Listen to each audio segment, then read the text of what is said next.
श्री स्वामी समर्थ. जय जय स्वामी समर्थ.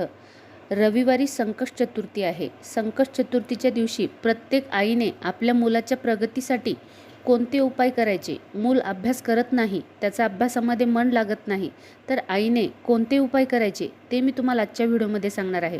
3 ते 4 प्रकारचे उपाय सांगणार आहे. त्यातील कुठला सोपा उपाय तुम्हाला वाटला तो तुम्ही करायचा आहे. एक मंत्र पण सांगणार आहे, तोही मंत्र तुम्ही करायचा आहे. व्हिडिओ शेवटपर्यंत नक्की ऐका. अगदी तुमच्या उपयोगाचा हा व्हिडिओ होणार आहे. अनंतकोटी ब्रह्मांड नायक राजाधिराज योगीराज जगाचे चालक मालक पालक श्री स्वामी समर्थ महाराज यांना त्रिवार वंदन करते आणि आजच्या नवीन सुंदर व्हिडिओला सुरुवात करते. कोणत्याही शुभ कार्याच्या आरंभी गणेशाला वंदन केले जाते. 14 विद्या आणि 64 कलांचा तो स्वामी आहे. त्यामुळेच श्री गणेशा म्हणजेच सुरुवात अशा सगळीकडे याचा असा अर्थ रूढ झाला आहे. श्री गणेशा हा बुद्धिदाता आहे. त्याच्या पूजेला भारतीय परंपरेत खूप महत्त्वाचे स्थान प्राप्त झाले आहे. व्यासांनी महाभारतातील रचना केली त्यावेळेस ते लिहून काढण्याचे कामसुद्धा श्री गणेशाने केले आहे असं सगळीकडे संबोधलं जातं. म्हणून कुठल्याही कार्यामध्ये गणपती बाप्पाची पूजा केली जाते. गणपती बाप्पा हा विघ्नकर्ता आहे, विघ्नदाता आहे, संकट टळवणारा आहे. म्हणून आपण गणपती बाप्पाची पूजा करायची असते. आपण विशेष प्रसंगी जर पूजा अर्चा केली तर गणपती बाप्पा आपल्याला आशीर्वाद देत असतात. संकष्ट चतुर्थी म्हणजेच काय होतं, आपल्यावर येणारं संकट टळलं जातं. एक छोटंसं मी तुम्हाला उदाहरण सांगू इच्छिते. एक चिमणी देवाकडे सतत तक्रार करत होती की देवा, मी खूप मेहनतीनं घर बांधलं होतं, घरटं बनविलं होतं, पण तू काय केलंस, वादळ पाठविलंस आणि माझं घर तू उद्ध्वस्त करून टाकलंस.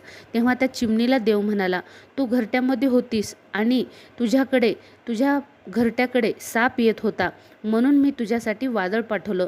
आणि तू वादळ जर पाठवलं नसतं तर तू झोपेतून जागी झाली नसतीस आणि उडून तुझ्या पिल्लाला दुसरीकडे घेऊन गेली नसतीस. मग तू झोपेतून उठलीस आणि तुझ्या पिल्लाला घेऊन तू दुसरीकडे गेलंस आणि मी जर वादळ पाठवलं नसतं तर तू तशीच झोपून राहिली असतीस आणि तुझा प्राण गेला असता, तुझ्या पिल्लांचा प्राण गेला असता. हे संकट तुझ्यावर आलं असतं. आपल्या जीवनामध्ये सुद्धा अशी अनेक संकटे येत असतात. आपल्यालाही कळत नकळत देव आपल्या नेहमी वाईट परिस्थितीतून आपल्याला वाचवत असतो.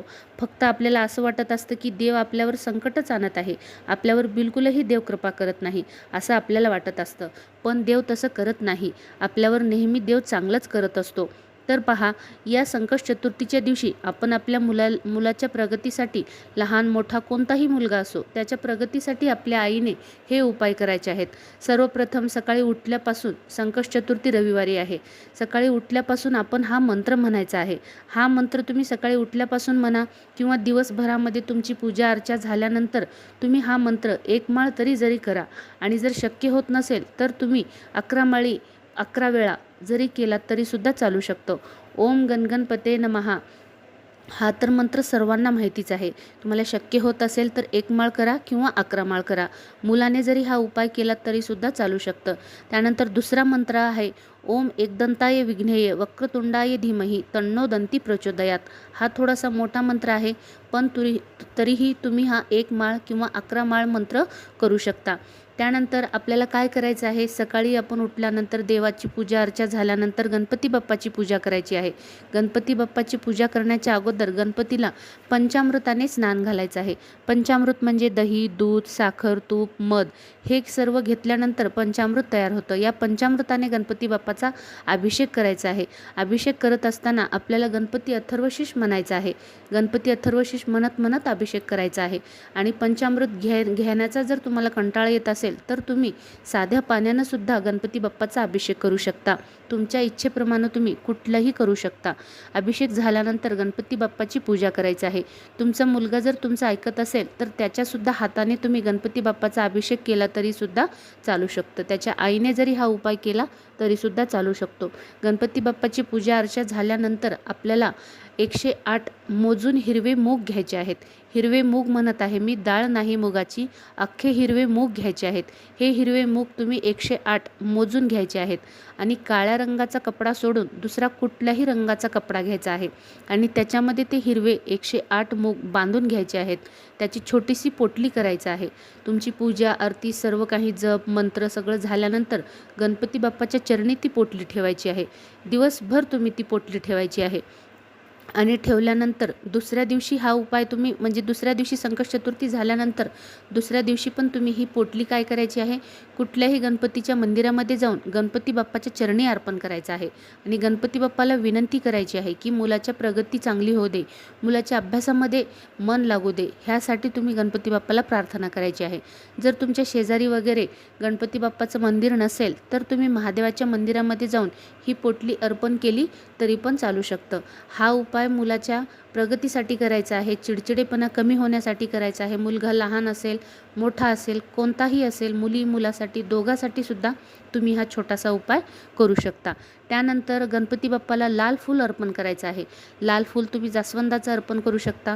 कुठलेही लाल फूल जर तुमच्याकडे भेटत असतील तर तेही तुम्ही गणपती बाप्पाला अर्पण करायचं आहे.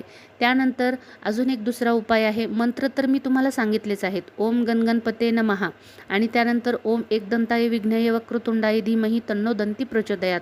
ह्या दोन्ही मंत्रापैकी तुम्ही कुठलाही एक मंत्र 1 माळ करा, 11 वेळा करा किंवा तुम्ही 11 माळी करा. कुठलंही तुम्हाला जसं शक्य होईल तसं तुम्ही करू शकता.